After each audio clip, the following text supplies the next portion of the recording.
Do you fear Donald Trump? Do you fear Vladimir Putin? Do you fear World War III? Welcome to this video book review about the book Fear Problematique. The book, The Fear Problematique, Role of Philosophy of Education in Speaking Truth to Powers in a Culture of Fear, by R. Michael Fisher. R. Michael Fisher is a PhD. He is a Canadian artist and philosopher, independent scholar, educator, and fearologist. He is director of the In Search of Fearlessness Research Institute and author of many articles and books on transformation and liberation. He's a founder and senior editor of the International Journal of Fear Studies. He has sent me this book, The Fear Problematique, which is a very, very complex book to summarize in short, but I will try. But I will get more into what the book is about, how I view what the book is about, because it's a very complex book. It's not like anything I have actually read before. It's a very different kind of a mixture between an academic text and a very personal book. Here's my short summary of the book, The Fear Problematique. It's a book that explores the pervasive influence of fear in contemporary society and its implication for education, philosophy, and global crisis. Fisher, in this book, is leveraging decades of his work on fear and fearlessness. And in this book, he argues that fear is central, yet it is a concept that is inadequately addressed, this fear, because fear is the element in shaping human behavior, educational system, and societal values. You can say that Fisher's central argument in this book, The Fear Problematique, is that fear often, as I explained before, is inadequately addressed. It's also underestimated or even ignored. That's what he writes in this book. But this fear plays a pivotal role in shaping human systems and behavior. And by adopting a fearlessness perspective, societies and educational system can foster resilience, creativity, and ethical responsibility, countering the fear-based paradigms that hinder progress and well-being. Fisher points out in his book, The Fear Problematique, that this, and that's his own term, this fear problematique, that is deeply enmeshed in our modern societies, because fear dominates public and private life, influencing policy, education, and interpersonal relationships. Now on this YouTube channel here, I made a couple of videos on this fearism, and that Michael Fisher here, he's one of the proponents, advocates of this fearism, along with somebody like this Super, who I also have reviewed his books on this channel. So you can go and watch those videos to get you more in depth with this fearism in general. I will put links to the videos down in the description and also up in the cards. You can watch them there. Fisher criticizes traditional philosophies of education for neglecting the certainty of fear, and advocates for a transformative paradigm based on fearlessness. He argues for transformative education. And this fearlessness concept from Fisher, that's transformative. Fearlessness could become a guiding principle. Fisher calls for reimagining education to empower individuals to confront fear constructively.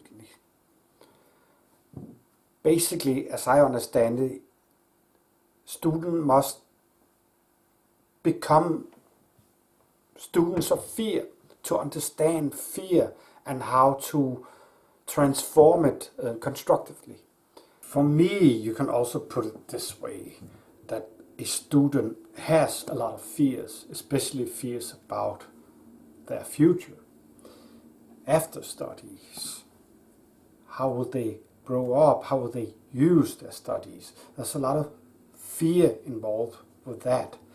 Fear all over, also fear about the political climate that they are studying in, or maybe fear will they lose a relationship they're in while they're studying. There's a lot of fear, but nobody helps them with their management of that fear, or kind of the transformative character or concept that is within feeling a fear. This is what this book is about. The fear problematique that everybody knows about when we think about it. But it's usually ignored, and it also is ignored in the student. So this book is a call to action to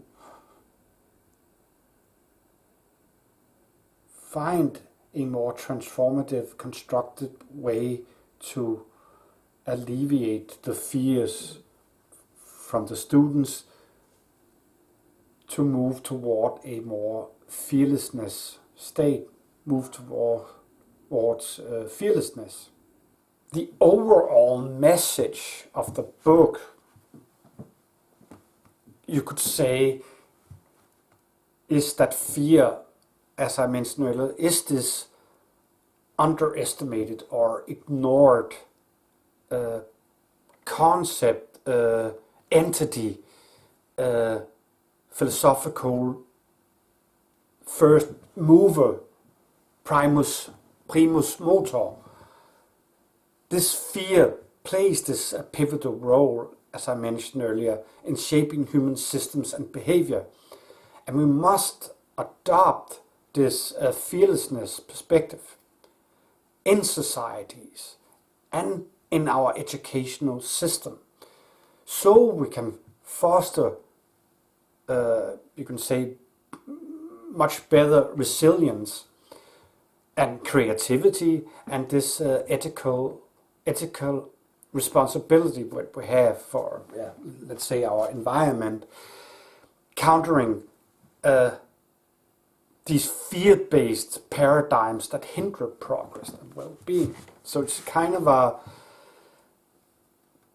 there's a lot of fear in society, and a lot of policies are shaped by fear, but we must move toward a more fearlessness state, and we can only move towards a fearlessness state by approaching our fear, by confronting our fears, by understanding our fears. This is how I view this. We must confront our fears in order to alleviate them and move toward a more transformative way of dealing with our fears, because it's so central to everything. If I have to pick a favorite part of this book, I can do that, because something that got to me when I read it, and that was the last part actually. Chapter 7. And chapter 7 is called Recommendations in the Fear Problematique. And this chapter 7, I really feel, serves as a culmination of his entire work, all his books, all his decades of work with fear and fearlessness. And in that recommendation chapter, chapter 7, in that he's offering a mix of philosophical reflections and also critique of this mainstream thought, but also comes with concrete recommendations for how education and philosophy should evolve to address fear in society. Like the need for a new intellectual approach to fear, because Fisher stresses that fear cannot simply be understood through rational intellect alone. He advocates for an integration of rational and irrational, and he also mentions the word irrational ways of thinking about fear. And he's blending philosophy and psychology and interdisciplinary insights to advocate for this rational yet irrational and irrational way about thinking of fear. The academic world and philosophy of education remain resistant to embracing this deep transformative study of fear. Fisher is uncertain. That's what comes forth in this chapter 7. Fisher is uncertain how his work will be received. He's noting in this chapter 7 that academia often resists intellectual expansion, actually, particularly when it challenges entrenched paradigms. So Fisher's book is also a critique of academia, which is within the educational system, criticizes deeply for kind of resisting an intellectual expansion. The way I think about it, also about academia, that we're supposed to be taught as philosophers to think outside the box, but in academia we only learn to think inside the box. Also in this chapter 7, Fisher becomes more personal. This is in general a very personal book, as I have mentioned before. In this chapter 7, Fisher also reflects on his lifelong quest to study this fear, admitting both passion and exhaustion from decades of work on these issues.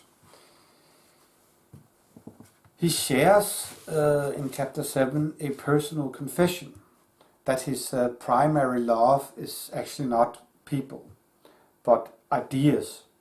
A reflection that explains his deep commitment to theory and philosophy. So for me, it really places Fisher among the philosophers, the modern philosophers of our time, that he is in love with these ideas, just like Plato was, you could say. Fisher is critical of mainstream education. He believes it fails to address this fear in meaningful way, and he is inspired by alternative educational movements, such as forest schools. But you can read more about it in the book, which at these forest schools they are promote learning in natural settings and encouraging emotional and psychological resilience. Fisher also emphasizes that humanity is out of time and must take bold action against fear-driven injustices like capitalism, racism, and patriarchy, which is kind of very relevant what's going on in the world right now. Philosophy must serve as a creative purpose, he argues in this book, and kind of calls for philosophy to return to its true purpose, pursuing wisdom for the better of society, rather than remaining an abstract academic exercise. Philosophy should focus on practical solutions to existential threats, particularly fear-based social and political structures like we see now. So Fisher's chapter 7, which I really like, is both a critique and a call to action. Fisher sees fear management and education as essential to humanity's survival, actually. And he urges educators, philosophers, and society as a whole to take fear more seriously. His recommendations are not just theoretical, they demand real-world implementation, to counteract fear-based oppression. Fear-based oppression, and create more fearlessness, and also a sustainable world.